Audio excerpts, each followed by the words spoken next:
Hey guys, welcome to my channel. So today is July 1, Monday. Okay? Contrary to what others think, na wala akong kaibigan, meron akong kaibigan, yun nga lang sa internet.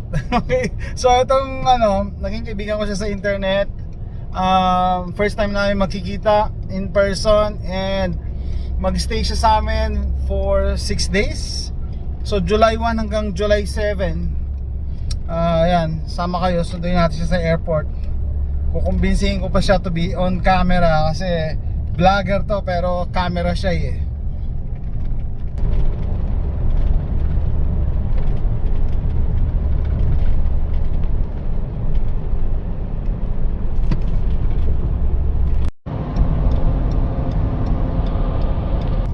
Almost there.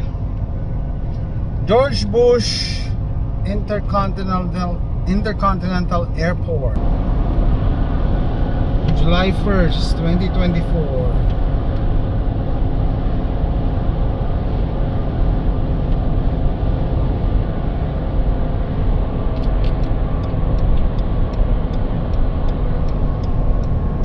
Okay, traffic's bad as always here in the airport, but we got a parking spot at Terminal C, number 4, level 4. Okay, let's look for my friend.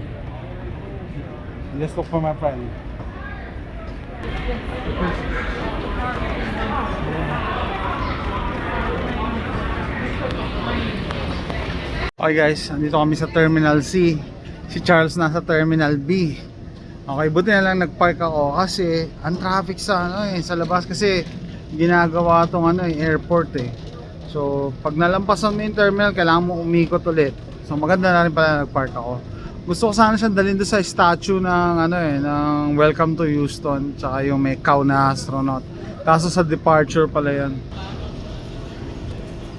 Gusto eh, Charles! Nagpark kami. Basta, happy ko pucha. Basta. Welcome to Texas. Sama na tayo picture. Dito na ako. Wala kang lusot ha. Hindi ko naman. Okay, finally guys, na pick up ko na ang kaibigan natin. Andito pa rin. Yan yung baba. Nagtataka ko paano ka napunta sa kain muna kami sa Racing Cage. Di pa raw nagbe-breakfast saka lunch yung bisita ko. Di pa Ako 15 years na ako dito sa US. Meron akong weakness eh. Yung pag-order ako sa drive-thru. Minsan na may mental block ako eh. I don't know. Yung isa, hindi makalimutan ng misis ko, sabi niya, tinanong ako kasi, iba kasi nga English nila, di ba? Do you want the jalapeno pickles? Ang sinagot ko, sabi ko, yes, I don't need it. So, nalito yung yes, I don't need it eh.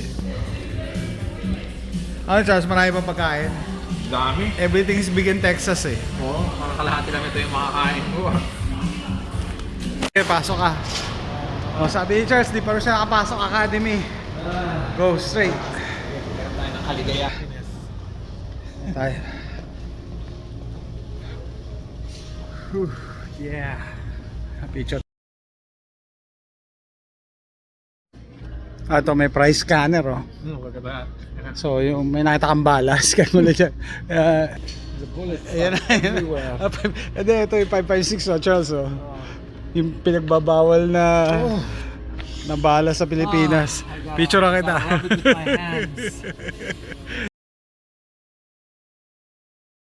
Charles, ano sabi mo?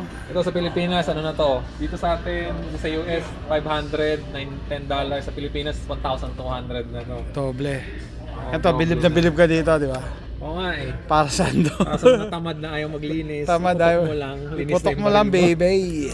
Iputok mo lang, baby. Linis na yung baril mo. Oo. Model ng Half the price. 9mm. Yeah, half the price sa Pilipinas. Dami oh. Ang dami. Look at that. And no Sa Pilipinas, ano yung pa yung mga license mo? Oh, exactly. Tapos kailangan match sa caliber nung ano mo. Exactly. Sa match dapat doon sa ano, tsaka 50 rounds only. 50 rounds, isang box lang. Yan po. 6. Yung pinagbabawal na ano. Oh yeah, the evil, destructive, terrible for society bully. Ang ganda. Look at that. We even have security device. Na-arouse ka ba? Oo na. Gasan ako to. Okay, Charles. So, maliban sa bala, damit, mura. Ito, yan, mura. Yan, Mas mura. So, tsaka camping gear. mga napakamahal. Columbia. Okay. Yan. Yan, mura din dito yung ano, mga sapatos lang na nasa clearance. Dami niya, no? Clearance yan.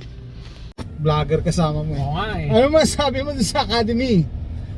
Sarap bumili. Grabe. Mura ng Ano, bala. ano yung sabi mo? Saan ka kinakate? Oo. Kinakati- Gusto ko nang bumili ng red dot. Full ako sa'yo. Kinakati. Kasi mura daw. Sabi ko sa kanya, Charles, control. Kontrolin mo sarili mo. Yung 2,000 doon, 10,000 na sa Pilipinas. Sabi ko sa inyo. Kailangan mong kontrolin. Oo. Unless matutulog ka sa'yo, mababankrupt ka. Yeah, I need to be bankrupted here. I would rather be bankrupted here than bankrupted over in the Philippines, because at least if I get bankrupted here, I get a lot of stuff. You got your money's worth, no? I got my money's worth, but if I get bankrupted in the Philippines, I get a few at best. Ano nga yung sabi mo nung hinihimos mo yung 556? Parang na-arouse ako, di ba? O tara, papakita ko naman sa kanya yung outlet dito. Di ba parang nauso na rin sa Pilipinas yung outlet, mga outlet malls? Meron na rin, oo. Okay guys, dito naman tayo sa Houston Premium Outlets. So, nauso na rin yung outlet sa Pilipinas, di ba Charles? Meron na rin, every now and Oo. then. Pero ito, kung mga babae naglalaway sa presyo dito kasi sobrang mura eh. Outlet price eh. Ayun, Victoria's Secret, Charles oh. Oo nga, wala lang akong regalo kasi ng budget napunta sa baril eh. 60% off yan oh. Victoria's Secret oh. Eh tayo sa lilim. Ayan na. Okay guys, sarap ng aircon. Tayo sa Nike.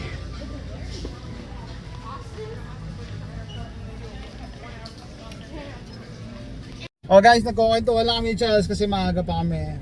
7 o'clock pa yung ano. Ano yung pag-uusapan natin? Dami natin pag-uusapan. Pagtatanim ng puno. Yeah. Sabi ko dito, ano. Ito, Charles. Since fresh ka galing Pilipinas, yung impression na, sa Texas, desierto dyan. Walang puno dyan. Ang daming puno. Sabi mo nga, sa city kami hindi ito probinsya. Sabi mo nga, baka Cypress tree pa yung iba dyan eh. Daming puno eh. Parking lot pa lang to. Ito pa yung dinaanan namin. Hindi lang desierto kasi yung mga pelikula lang na yung mga cowboy pero hindi talaga sa mga cities. No? Siguro sa border na, mga El Paso, mga palabas ka na ng Texas. No? Pero syempre, iba rin yung landscape sa Ohio. No? Ang maganda din sa US, sobrang laki. Pag nagsawa ka, gusto mo ibang ambience, lipat ka lang ng state or punta ka sa ibang state. Isang continent talaga. Yeah, yung feel niya. Iba yung weather, di ba? Iba yung weather, iba yung topography. Laki ng variation. Yeah.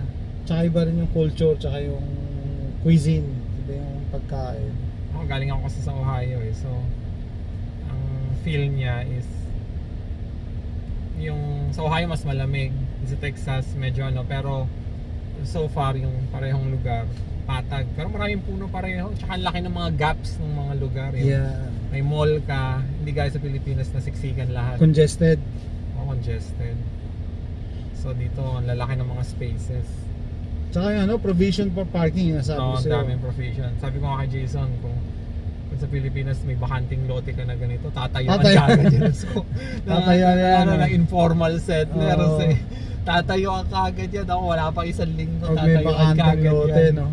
Dito wala. Hindi nila ginagawa yun. Daming mga damo. Kasi yung ginagawa talaga nila yung trabaho nila mga inspector eh. Oo.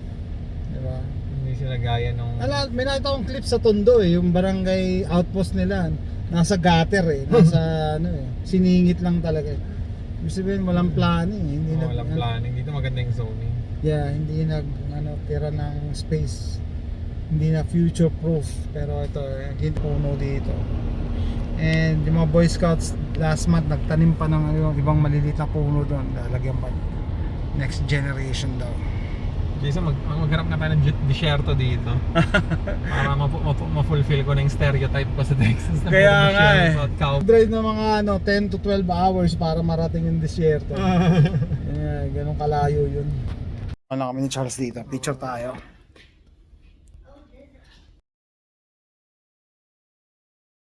Okay guys, time to go home. Tapos na yung scouting. Oh Charles, may natutunan ka sa flag. Sa flag. Marami Maganda yung topic. Maganda yung topic yung So hindi lang yung bata natuto, pati yung adults. Okay, nakalimutan ko na yung mga ganito eh. Sabihin mo sa vlog yun. Ano, magna 9 o'clock 9 na. o'clock na dito. Pero parang 5 o'clock pa rin. Ba yan? Dito kami sa bahay. The sun needs to respect the evening. Charles, food vlog. Ano masabi mo sa crawfish?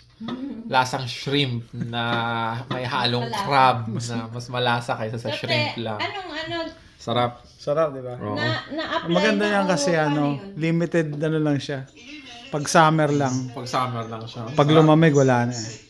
Alam mo kanina, Charles, iniisip ko, pag nakita mo yung mga baril ko, isipin mo siguro may sakit ako. I need help. Wala na akong paglagyan eh. Ako, Apaw na eh. I'm a simple Dapat guy. wag ka judgmental I'm nakita mo a yung mga simple baril guy. ko. Ako kahit na hindi tayo mag-fire, basta himas-himasin ko na lang. Ay, yung firearms. hindi Masaya pwede. na ako. Importante. Guys madaling araw na. Grabe pa rin tawanan namin ni Charles. Abi namin will burn in hell. Tama.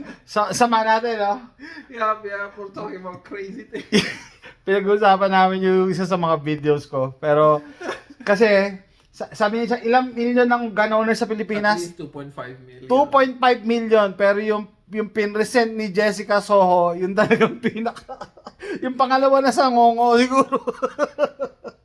I really think that they should get a better representative for things like that. Di naman sa or being mean or anything. Pero I'm really thinking na pinili talaga yon ng GMA. Yeah. Just Para to make mahanap mo yung everybody- ganon? Para mahanap so that mo? nobody will take gun owners seriously. And Yeah, it's just sad. tama. It's just sad. At saka usapang marketing kasi ako Oo. dati rin ako sa marketing, tapos si Charles nagma-masteral ng marketing. No, So- if may nag-comment kasi sa akin na ituloy daw natin yung party list, sabi ko, at nag-uusap kami ni Charles, brainstorming to. Para makakuha tayo ng pondo, kailangan natin ng magandang marketing strategy, di ba? Yep. And then kailangan natin ng ambassador or ambassadress or what, mayroon pa ba ambassadress? Ambassadors. Ambassadors na Magko-communicate ng ating advocacy. Correct. So, wag naman ngongo. Well, yeah, definitely we need somebody talaga who is very, very good Well-versed. at public speaking. At saka, yeah. Very good at Public speaking. At saka, presentable naman. Yun lang Hindi ko. pwedeng, hindi pwedeng talaga magkaka-issue tayo dyan. Because like I said, there are 2.5 million gun owners in the Philippines and we really need the best to represent. Ayan, kita nyo guys mag-aalauna na, nagbe-brainstorming pa kami para sa makabuo tayo ng gun group. Okay, breakfast, second day. Tatapos na namin mag-live stream. And nung tinitingnan ni Charles yung oil, sabi ni Charles sa akin sabi ko, ano yan, part yan ng Musinagan. Sabi ni Charles, may Musinagan ka? Sabi ko, I have 4. He's so lucky, guys. I mean, saan ka makakabili ng mga sinagad sa Pilipinas? Okay guys, third day ni Charles. Kami sa NASA. Mabili pa ako t-shirt. So gagawin kotse ni Mrs. Off siya ngayon eh. Sayang kasi yung gas, mas maliit ng konti dito yung Explorer compared sa Expedition. Plus mas high-tech to eh. Okay, look at this bridge. Dito pala tayo sa East Pinadaan. Makita mo dito yung mga artificial lakes na ginawa nila. Yan sa baba. Dito yung mga oil and gas na business. We're here. Houston Space Center.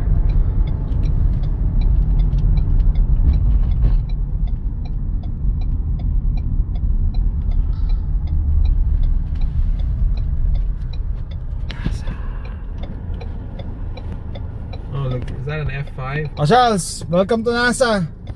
Oo nga eh. Marami pang baril dito.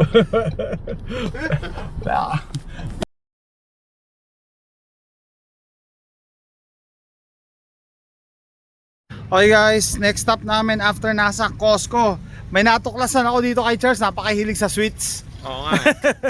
Pero Mahilig sa milkshake. mahilig sa milkshake. So, ano kami, snacks muna kami. Kasi ang mahal ng drinks sa NASA. Oo. 450 ang isang drinks. Ang isang soda. Pwede ka na makabili ng isang case dun sa Walmart eh. Kailangan bumili ng Yeah. mga souvenirs doon. So sabi ko kay Charles, ito yung bag out location ko pag zombie apocalypse. Kasi hindi ka papasukin dito pag walang membership card eh.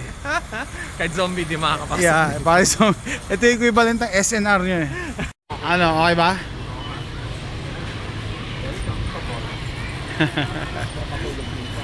Tulog ka muna. Okay, Charles, masabi mo rito? Ang laki ba? Sunday nila, grabe oh. Ay, It's huge. alam mo yung mga nagpo-post ng craving satisfied. Yan, kaya kapag nagkikrave ng Sunday. I'm expecting half of this. It's big. And you have soda. And Soda pa. hot dog. Oh, Okay guys, daan muna kami sa pawn shop. Request ni Charles. Tingin tayo kung may mga contraband. Ayun, labas pa lang, alam na. Oo, ayan, teacher pa lang.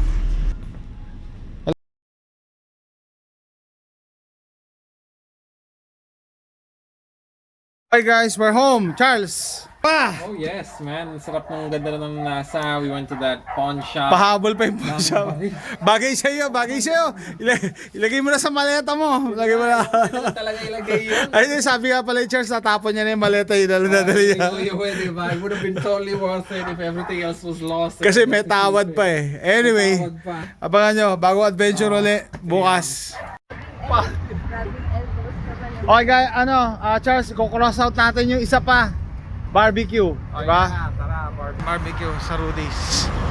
Sabi, may tatlo akong i-cross out pagdating ni Charles eh. Yung NASA, barbecue, and then kailangan namin mag-shooting.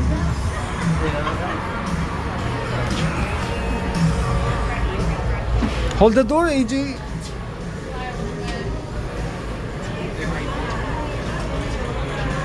Mahal kasi. Ibang experience no, pre. Hindi siya pink. Yeah. Talaga siya. Parang country setting.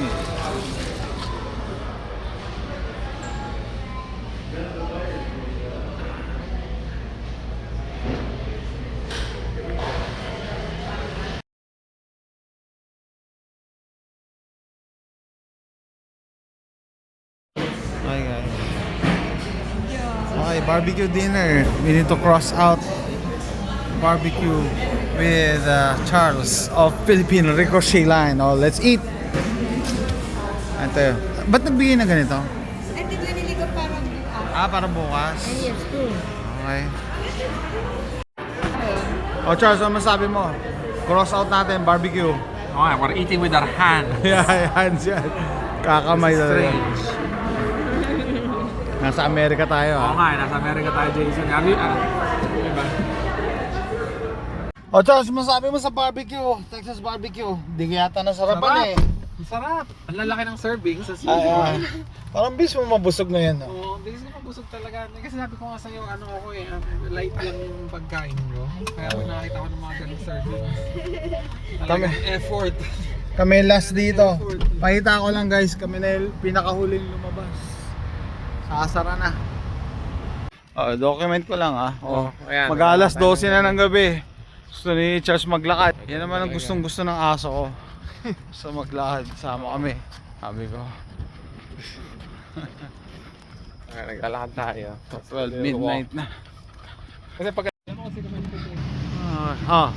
Yung mga ginawa natin. Okay guys, cross out ko na. Nakapag-shooting na kami ni Charles. Okay. Ano na, pwede ka na umuwi.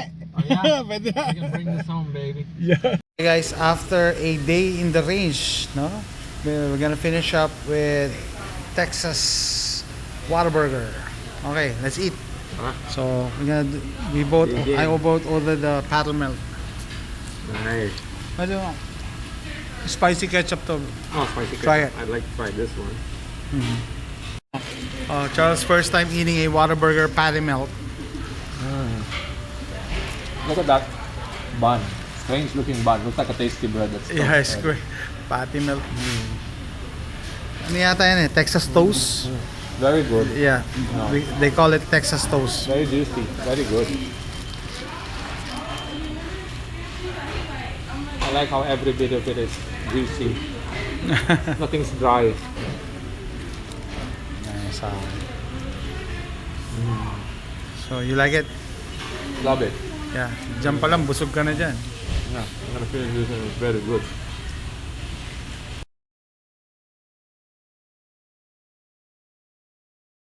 Okay guys, tinatanong ni Charles ano yung ito yung gumbo. Okay. Just eat it and let me know what you think. This is gumbo. Yeah. Tapos in-order ko siya ng michelada.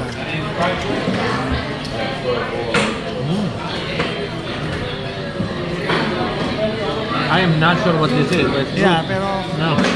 para siyang lugaw, pero iba yung spices na ginamit nila, pero marami rin siya sahog. May seafoods. Seafood. Seafood na rin caldo. Laurel and everything. Okay guys, busog na busog yung mata namin. We didn't realize that we spent more than 3 hours inside Collector Firearms. Okay, michelada. Alam mo ba yung michelada? Okay, do this.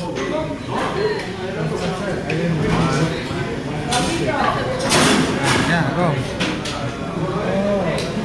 Okay, ubusin mo yung Gonna overflow. Okay, sige, mamaya ulit. Tapos pagkain naman itong ito, gamit tayo nito. Ito, ginger, grated ginger. Yan, grated ginger. And then lemon.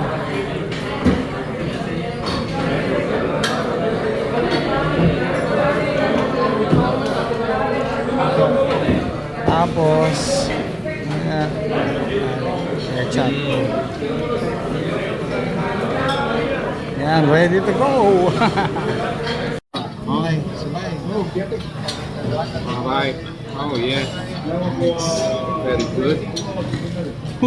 Highway is big. Yes, yeah. Alright. 1, 2, 3.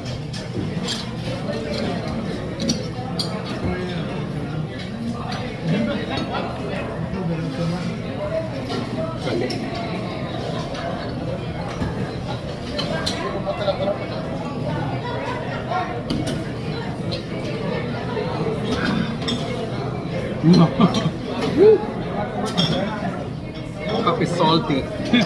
Pampalit ng pakla. Palit ng pakla.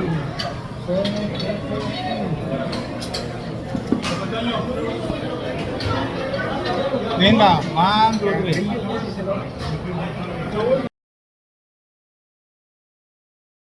Seafood platter.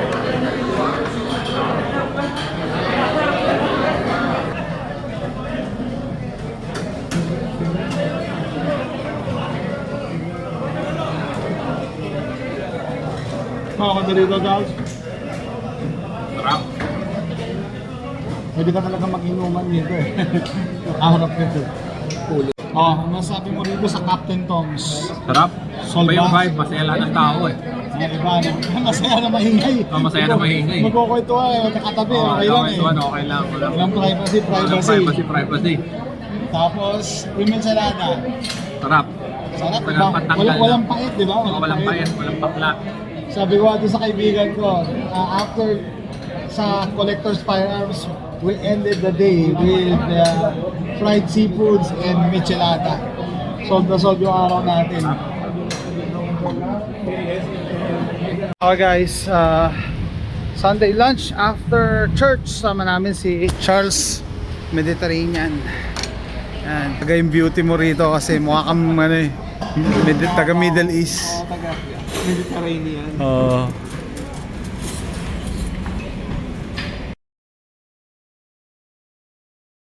Okay guys, sama namin sa Fadis si Charles Mediterranean. Actually, Lebanon.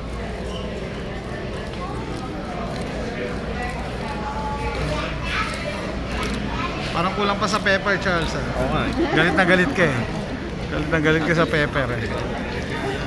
Pita. Pwede pala sa pepper. Pita. Okay. Absolutely.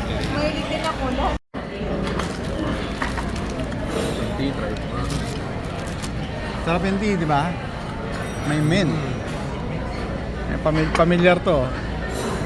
Alin? Ito. Yeah, may kamukha.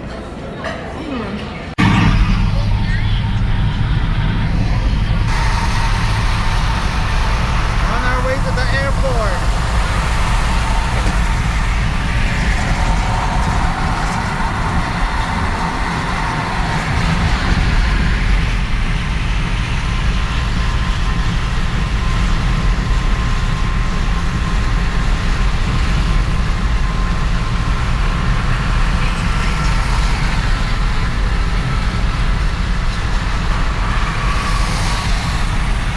Okay. Well, this is Okay, this is it, Pansit. Goodbye. Ano, okay. Safe travels. Salamat, Jason. Safe travels. Bon voyage.